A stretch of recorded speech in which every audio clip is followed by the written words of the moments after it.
Bonjour, c'est Gilles, je reviens à ma lecture de la Vérité par Dieu. Question 48. Père divin, il semble que toutes les autres écoles pratiquant la contemplation méditative conseillent à ceux qui mènent la vie de perfectionnement spirituel l'abstinence sexuelle, sauf votre école spirituelle du non-être où Monsieur Tam dit qu'il n'est pas nécessaire de l'observer. Il suffit de pratiquer les exercices du Dharma un certain temps pour débloquer les énergies des 5 viscères. On ne veut plus alors s'adonner à la sexualité. Mais la plupart d'entre nous ont déjà pratiqué un certain temps les exercices spirituels et malgré tout le problème sexuel nous éprouve encore. Cependant, chaque fois que nous adonnons à la sexualité, nos organismes éprouvent de la fatigue et après nous sommes las au cours de notre ascèse spirituelle, qui est lourde et qui n'est pas bien pratiquée. Ainsi, nous vous prions de nous faire savoir s'il nous est nécessaire d'observer l'abstinence sexuelle pour progresser rapidement. Réponse. Voilà, laissez-moi vous expliquer pour que vous compreniez mieux. Lorsque vous menez la vie de perfectionnement spirituel en pratiquant la contemplation méditative, c'est que vous commencez à chercher le chemin de l'élévation vers la sphère lucide de la libération.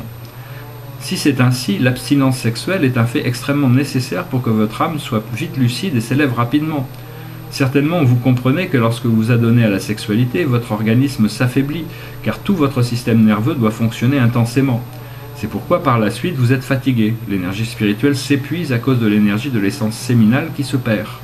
Vous devez savoir que l'énergie de l'essence séminale est la substance fondamentale pour créer le chemin de retour.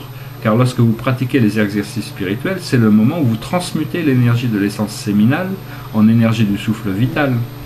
C'est cette énergie du souffle vital qui va produire l'énergie spirituelle. Les 3 joyaux, qui sont l'énergie de l'essence séminale, l'énergie du souffle vital et l'énergie spirituelle, se réunissent pour s'appeler les 3 fleurs se réunissant au Saint-Siput. Puis se cristallisent graduellement en embryon sacré, c'est-à-dire la perle Charira, pour vous aider à frayer le chemin de retour. Vous feriez mieux de savoir que la petite âme individualisée ne peut pas retourner à la source et réintégrer l'origine si vous n'arrivez pas à former l'embryon sacré. L'ascèse spirituelle consiste à se transmuter l'énergie de l'essence séminale, Tin, en énergie du souffle vital, Ki, en vue de compter sur elle pour fortifier et entretenir l'accroissement de l'âme afin que celle-ci devienne progressivement puissante et lucide. Si vous laissez tarir l'énergie de l'essence séminale, alors l'énergie du souffle vital s'épuise. Si l'énergie du souffle vital s'épuise, alors l'énergie spirituelle doit disparaître. Votre âme, à cause de cela, s'affaiblit, devient ignorante, ne peut plus se relever pour parvenir à s'élever. C'est pourquoi la préservation de l'énergie de l'essence séminale est un fait extrêmement important pour la transmutation interne. Si vous laissez souvent la substance fondamentale vous faire défaut ou se perdre, alors qu'utilisez-vous pour la pratique de l'ascèse spirituelle et vous exercer dans la voie ? Quant au fait que Tam a dit qu'il n'est pas absolument nécessaire d'observer l'abstinence sexuelle, il voulait vous céder ça par complaisance, car vous êtes ceux qui sont encore plongés dans l'océan terrestre. Il redoutait que s'il vous conseillait de pratiquer tout de suite l'abstinence sexuelle, que vous éprouviez des difficultés, puis par découragement, que vous l'abandonniez pour toujours. C'est pourquoi Tam vous cède par complaisance sur ce point pour vous guider lentement. Puis d'un autre côté, il vous encourage à pratiquer consciencieusement, diligemment les exercices spirituels, à rapporter en vous l'énergie du pur souffle cosmique pour purifier votre corps, à débloquer les énergies des 5 viscères pour que progressivement vous désintérissiez aussi des choses mondaines. Mais je vous fais savoir qu'il est très long de s'acheminer ainsi. Vous ne faites que céder toujours aux entités viscérales en vous, chaque fois qu'elles ont faim, chaque fois qu'elles ont soif, ou qu'elles vous accablent. Alors, vous les satisfaisez. Ainsi donc, quand est-ce que ces entités viscérales en vous sauront prendre conscience d'elles-mêmes pour se soumettre à vous ? Quand est-ce que ces entités viscérales en vous seront lucides, sauront prendre conscience d'elles-mêmes, lorsque l'âme maître ne s'est pas usée de sa volonté lucide pour les maîtriser et les élever vers la sphère de la lucidité ? Vous n'avez pas regardé l'exemple de Tam lorsqu'il est entré dans la voie spirituelle. Il a résolument coupé court à la sexualité terrestre. Il a banni de son cœur toute chose mondaine. Il a fait le vœu de bonne conduite, d'observer les commandements, de supporter les affronts avec patience, d'être diligent. Il a tout accompli. C'est grâce à cela qu'en pratiquant les exercices spirituels, il a pu avoir rapidement des résultats et qu'en s'exerçant dans la voie, il a pu promptement développer la clairvoyance, posséder les 6 pouvoirs supranormaux pour s'élever vraiment vite vers la sphère de la libération. C'est pourquoi si vous voulez vite progresser, Vous devez réduire graduellement, puis vous armer de courage pour supprimer la sexualité terrestre.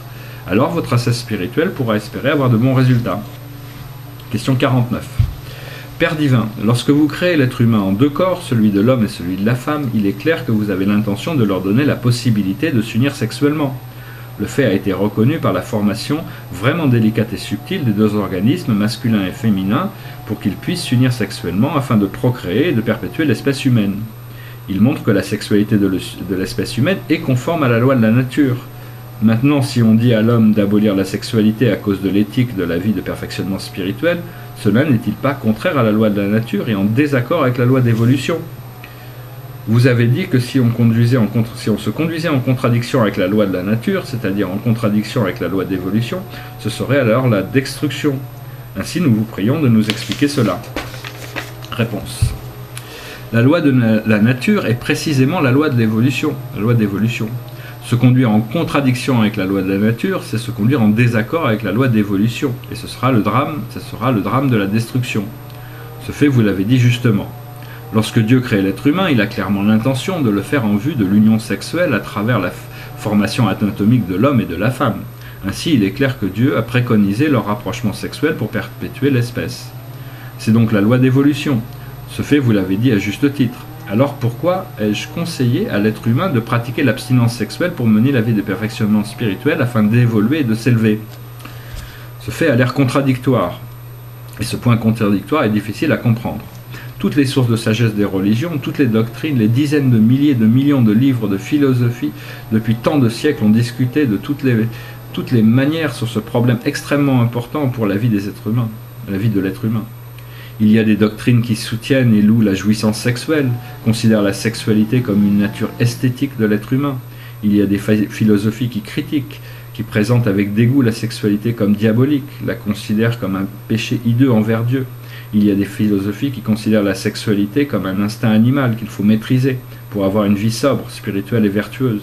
Il y a des philosophies qui préconisent la pratique de l'abstinence spirituelle pour échapper au cycle du karma des 4 douleurs, naissance, vieillesse, maladie, mort. En résumé, l'humanité a dépensé l'on ne sait combien de papier et d'encre en disséquant ce problème pour résoudre les blocages de l'être humain. Mais il semble qu'elle n'arrive pas encore à rendre celui-ci véritablement satisfait. Ainsi, qu'est-ce que la sexualité? Je vous fais savoir qu'en réalité, la sexualité est la nature de Dieu. La sexualité est la vérité, mes enfants. La sexualité est un principe éternel, indestructible et indispensable. La sexualité est la cause première de la formation de l'univers cosmique. C'est la loi protégeant la survivance de la vérité immuable, procédant du principe de mutation, de la mutation et de la reproduction éternelle de tous les êtres. Si Dieu cessait de s'adonner à la sexualité pendant une fraction de seconde, cet univers se désagrégerait immédiatement. C'est pourquoi Dieu doit s'adonner à la sexualité sans arrêt, sans se reposer, et la pratiquer infiniment. Dans cet univers, existe-t-il quelqu'un qui s'adonne à la sexualité autant que Dieu? Dieu pratique la sexualité même dans chaque grain de poussière, dans chaque micro-organisme. Il pratique la sexualité dans chaque cellule, dans chaque atome. Il y a des atomes où il n'existe pas... Y a-t-il des atomes où il n'existe pas l'union entre des deux forces positives yang et négatives yin? C'est pourquoi la sexualité doit être la vérité à l'intérieur de la loi d'évolution constante, mes enfants.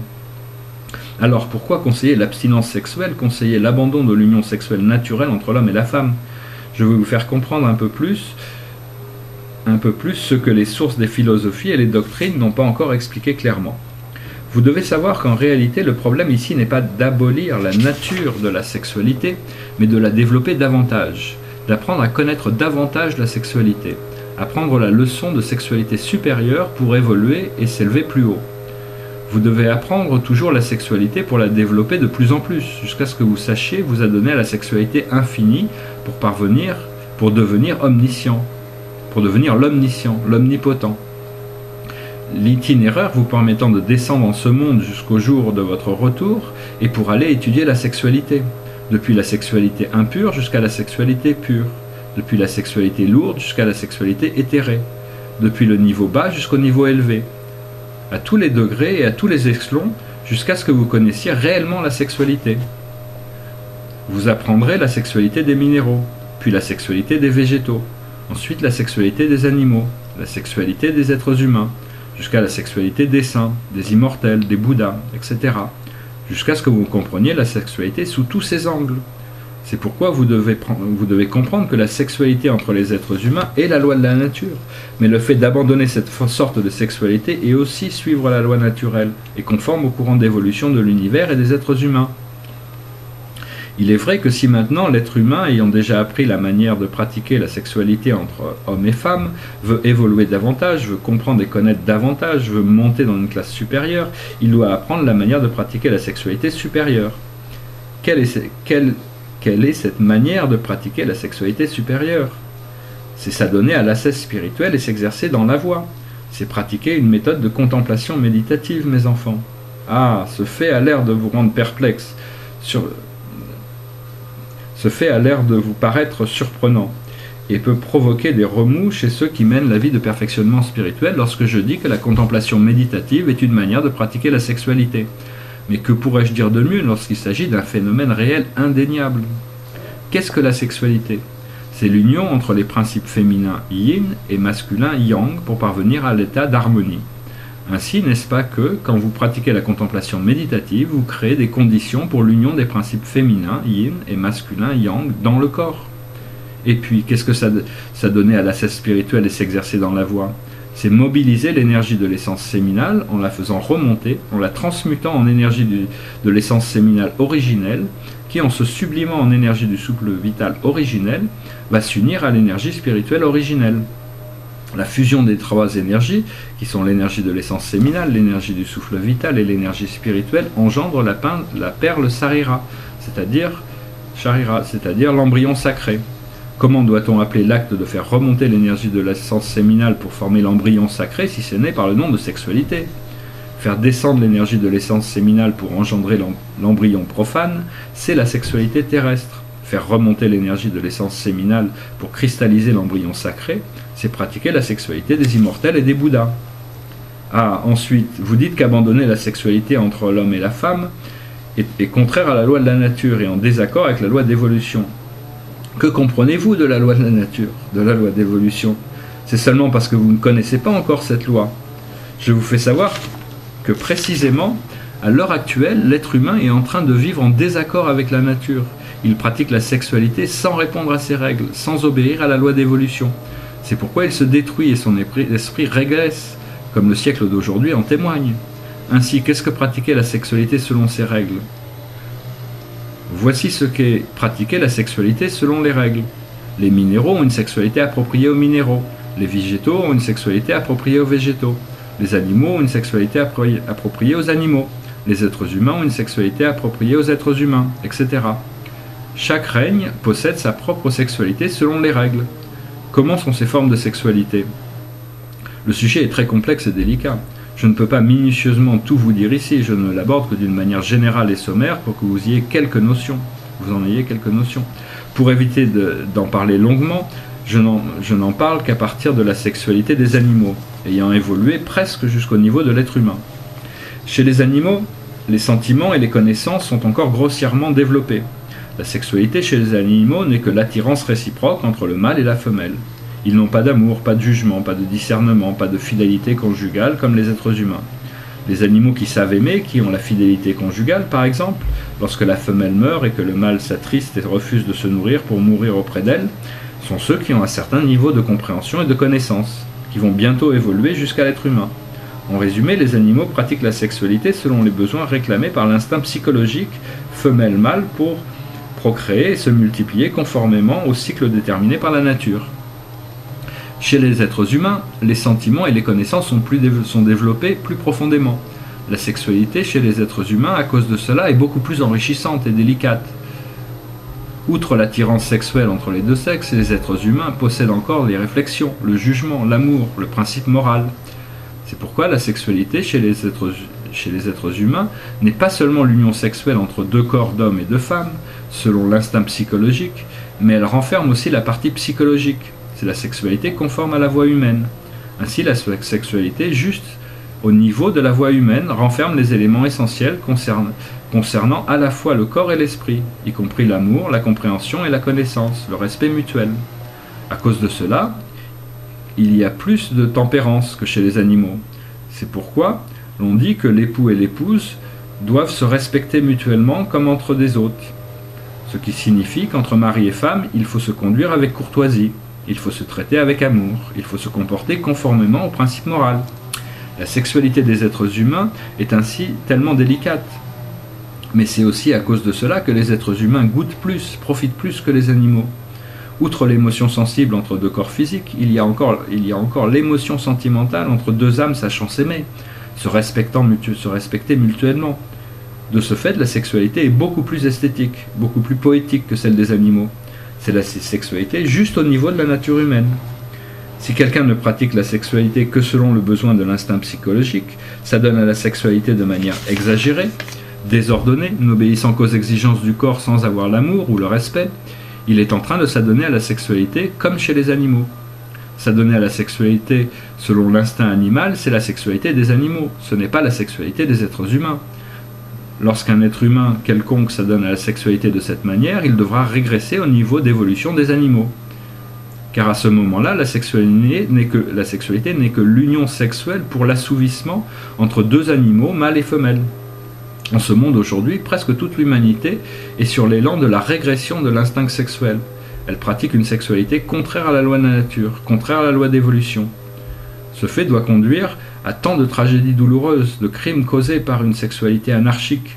Lorsque la sexualité animale est soutenue, l'instinct sexuel est encouragé, et lorsque l'être humain s'est imprégné de ses pensées, il se met à mépriser la dignité d'être des humains, négliger les valeurs spirituelles, rejette les réflexions intellectuelles, le jugement du bon sens, qui sont tout ce qui l'a distingué des animaux. Il ne sait que ce qu'il désire, il faut qu'il agisse de telle manière pour satisfaire son désir, même si cette satisfaction sème la souffrance à d'autres individus ou à toute la communauté humaine. Il croit que lorsqu'il ne vit pas selon ses préférences, ne satisfait pas ses désirs, rien que par sacrifice envers les uns ou envers les autres, envers la famille, la société, ou par crainte de la conception éthique de l'humanité qui le condamne, il ne vit plus pour lui, il ne vit plus pour sa véritable nature. Il croit qu'ainsi il se perd lui-même. Mais il ne pense pas que dans la société, si tout le monde pensait et agissait comme lui, c'est-à-dire si personne ne ménageait personne, si personne ne savait craindre de faire souffrir les autres, si chacun n'agissait que selon ses idées, ne pensait qu'à satisfaire son désir, sans tenir compte de son entourage, sans tenir compte du fait qu'il touche au droit de vivre des autres, alors la société devrait se désorganiser. Les uns iraient se battre contre les autres pour satisfaire leurs désirs égoïstes. L'être humain dans une telle société, aussi impudente, serait en insurrection, misérable, immergé dans la douleur, malheureux, pour finalement, après des luttes, des entre-déchirements, des oppressions mutuelles, des piétinements réciproques dans les sociétés animales en vue de jouir, n'éprouve que le pessimisme, l'isolement, la solitude, le dégoût, le dépérissement, sans savoir où trouver refuge pour son âme. Depuis tout à l'heure, en discutant sur la nature de la sexualité, j'ai parlé sommairement en passant de la régression de l'esprit de l'être humain, car je vois qu'actuellement des courants de pensée soutiennent l'instinct animal dans l'être humain, et croient que cet instinct est toute sa véritable nature. Ils sont en train de circuler d'une manière assez répandue dans les sociétés civilisées matérialistes. En réalité, si l'être humain pense cela, il n'y a cependant rien qu'il vaille la peine de lui faire de reproches. Ce n'est que par l'obscurcissement de sa conscience qu'il ne sait pas encore qui il est, combien il est grandiose, combien sa vraie nature est riche, et ce que celle-ci renferme. Mais alors, il y aura un certain moment où, dans le courant qui s'exerce éternellement, la loi d'évolution l'influencera pour l'aider à comprendre ce fait graduellement. Maintenant, je reviens sur le cycle d'évolution de la nature de la sexualité. J'ai déjà parlé de la sexualité des animaux, qui progresse jusqu'à la sexualité des êtres humains. Ayant connu la sexualité des êtres humains, l'homme ne peut pas s'obstiner à rester toujours à cet endroit. À cause de son devoir, à cause de son besoin de connaissance, il doit continuer à se soucier de toujours s'avancer pour obéir à la loi d'évolution. Il a appris la sexualité selon la voie humaine, maintenant s'il veut évoluer encore, il doit s'adonner à la sexualité selon la voie divine. Si la sexualité selon la voie humaine l'oblige à se mettre à la recherche de l'union sexuelle avec la partie féminine yin ou masculine yang à l'extérieur de lui, alors la sexualité selon la voie divine lui enseigne à chercher la fusion du principe féminin yin ou masculin yang à l'intérieur même de son corps. À cette étape, il ne pratique plus la sexualité de l'extérieur, ne projette plus son esprit pour chercher la partenaire à l'extérieur. C'est le moment où il se tourne vers l'intérieur pour chercher la partenaire en vue de pratiquer la sexualité à l'intérieur. L'homme, à cause de l'obscurcissement de la conscience, s'obstine à tourner en rond pour chercher la partenaire quelque part à l'extérieur de lui. Il tourne éperdument, misérablement pour parvenir à avoir la partenaire qui lui convient. S'il ne parvient pas à l'avoir, ou s'il ne parvient puis découvre que cependant qu'il ne correspond pas à ce dont il a rêvé, car sûrement jamais elle ne peut être exactement comme il l'a rêvé, il s'immerge à nouveau dans le désespoir, la souffrance, l'amertume et s'attriste sur son sort. Plongé dans les chagrins, l'affliction, les pleurs, le ressentiment, et tant de peine morale et de souffrance mentale, l'homme a couru après une fausse partenaire. Cette partenaire n'est jamais comme il l'a rêvé, n'est jamais vraiment en harmonie avec lui pour lui procurer le bonheur, la félicité, l'euphorie parfaite. La partenaire dont il rêve, qui est vraiment idéale et qui peut être vraiment en harmonie avec lui, qui répond au maximum à sa soif de plaisir et de bonheur conjugal, existe déjà en lui-même. Mais comme il est obscurci, ignorant, aveugle, par conséquent, depuis si longtemps déjà, il n'est pas au courant, il ne la connaît pas. Voici ce qui est vraiment son autre moitié. L'homme doit savoir qu'il est constitué d'une partie féminine yin et d'une partie masculine yang. La partie masculine yang s'appelle l'âme, et la partie féminine yin s'appelle le corps astral, qui est l'épouse la plus idéale qu'il n'y a que cette épouse qui puisse parvenir avec lui à l'harmonie absolument merveilleuse qu'aucune autre partenaire à l'extérieur ne pourra lui apporter. C'est la véritable épouse dont il a dû se séparer sur le chemin de sa descente. C'est le phénomène du monisme qui passe au dualisme, de telle sorte qu'ensuite, à travers tant de jours et de mois de séparation, plongé dans les ténèbres de l'ignorance, il a vraiment oublié la silhouette de l'ancienne compagne. Ainsi, lorsqu'il est réellement épuisé par trop de désespoir, qui a tant duré, et qu'il n'arrive plus à trouver le bonheur avec tout ce qui existe autour de lui et en dehors de lui, l'homme accepte de commencer à se tourner vers l'intérieur pour trouver le monde qui lui appartient. Et lorsqu'il cherche à entrer dans ce monde, c'est que fortuitement qu'il s'engage et s'avance progressivement sur le chemin de jadis pour retrouver la silhouette de l'ancienne compagne. C'est le phénomène du dualisme qui cherche à revenir au monisme. Mes enfants, lorsque vous commencez à vous engager ainsi, soyez comme un mari amoureux et fidèle qui, jour et nuit, traverse des forêts, franchit des torrents, col après col, fleuve après fleuve, pour chercher à rencontrer de nouveau l'épouse bien-aimée, qu'il a par mégare oublié comme s'il n'avait jamais vu son visage. Les peines endurées en vous efforçant de pratiquer l'ascèse spirituelle, d'accomplir les œuvres de bienfaillance et de perfectionner votre caractère afin de franchir toutes les difficultés et les épreuves sur votre chemin de retour, seront récompensées de façon méritoire quand vous rencontrerez l'être aimé de jadis. Cette scène de splendeur et ce bonheur de rapprochement entre l'âme et le corps astral compenseront bien largement toutes les peines que vous avez éprouvées. Par l'œil de l'esprit, vous verrez comment votre épouse est ravissante et idéale. Je vous fais savoir que cette scène du rapprochement ne diffère en rien de la scène d'union sexuelle entre l'époux et l'épouse sur terre, mais elle est vraiment chaleureuse, pleine d'amour, de poésie, de bonheur. Et ils jouissent d'un plaisir des milliers et des milliers de fois supérieur à ce dont jouissent l'époux et l'épouse sur terre. Vous devez expérimenter ces sensations de cette scène de splendeur et de ce plaisir merveilleux d'une façon claire, réelle et extrêmement vivante, pour que vous puissiez percevoir que tout ce à quoi l'humanité est en train de s'accrocher avec insistance sur terre en pensant que c'est le bonheur ne diffère pas de l'écume éphémère, des lentilles d'eau instables ou des nuages changeants. Il ne vaut rien en comparaison de ce que vous êtes en train de jouir. Et n'est-ce pas que l'union sexuelle entre le corps astral et l'âme, ou entre la partie féminine yin et la partie masculine yang de votre corps, non seulement vous apporte du plaisir, mais encore constitue la chose essentielle pour que vous puissiez évoluer vers la sphère de la lucidité et de la libération. Il s'agit d'une forme de sexualité à laquelle je vous exhorte et que je vous incite à chercher pour en profiter. Cette forme de sexualité vous apportera la santé, la lucidité, la félicité. Plus vous pratiquez cette sexualité, plus vous serez en parfaite santé, plus vous serez lucide et plus vous évoluerez vite. Vous serez lucide, serein, en bonne santé physique et spirituelle. Tôt ou tard, il y aura un moment où l'être humain devra aussi prendre conscience, après avoir été fatigué et blasé par tout ce qui existe à l'extérieur de lui, pour s'engager à se rendre à cette magnifique rencontre, car il devra se soucier de retourner à la source et de réintégrer l'origine, se soucier de réaliser l'unification des principes féminins yin et masculins yang, afin de se retrouver véritablement. Ainsi, les hommes de la Terre se sont tous trompés en disant que le nirvana n'est que l'état du vide, désert et silencieux, que les Bouddhas doivent abolir tout désir avide, anéantir toute nature sensuelle, qui est le précieux plaisir de l'être humain, pour obtenir cet état de sérénité et d'impassibilité. Qu'est-ce que cet état a de gai? Qu'est-ce que le nirvana a d'attirant pour que vous deviez abandonner les désirs terrestres, les plaisirs de l'amour, les plaisirs conjugaux? En vérité, je vous fais savoir que le Bouddha n'a jamais perdu sa nature sensuelle. Il n'a fait qu'abandonner cette forme de sexualité mauvaise pour chercher une forme de sexualité meilleure, plus élevée, afin d'en profiter plus. Du fait que le Bouddha s'est pratiqué une forme de sexualité plus élevée, il goûte à des plaisirs des milliers et des milliers de fois plus que vous. C'est précisément l'état de sérénité, de félicité rendant le Bouddha toujours réjoui, joyeux, heureux, lucide, extatique, merveilleux, qui provient de la copulation du principe féminin yin et du principe masculin yang à l'intérieur de lui-même. Copulation qui atteint l'harmonie à sa juste mesure, et le Bouddha arrive à jouir du plaisir de cette harmonisation de façon totale, grâce au fait que le principe féminin yin et le principe masculin yang à l'intérieur de lui sont vraiment unis et ne se séparent plus.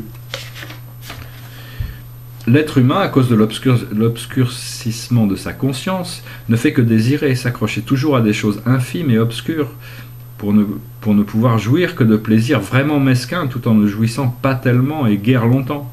Malheureusement, cette jouissance est reliée à tant de sortes de douleurs. Jouir des plaisirs conjugaux, c'est être enchaîné à la femme et lié aux enfants, c'est porter le fardeau de la famille, de la progéniture, de la conjointe, c'est assumer les dettes de vêtements et de la nourriture.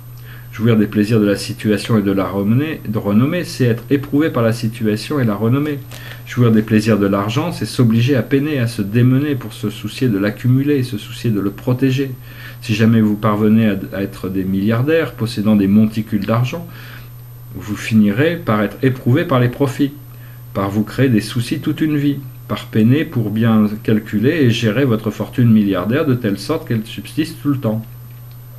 C'est pourquoi si vous désirez jouir de la sexualité impure et lourde, vous serez alors retenu et entraîné vers l'alourdissement dû aux dettes karmiques terrestres que vous devez porter. Si vous désirez jouir de la sexualité pure et légère, vous serez alors élevé vers la lucidité, la félicité, la pureté éthérée et l'euphorie extatique.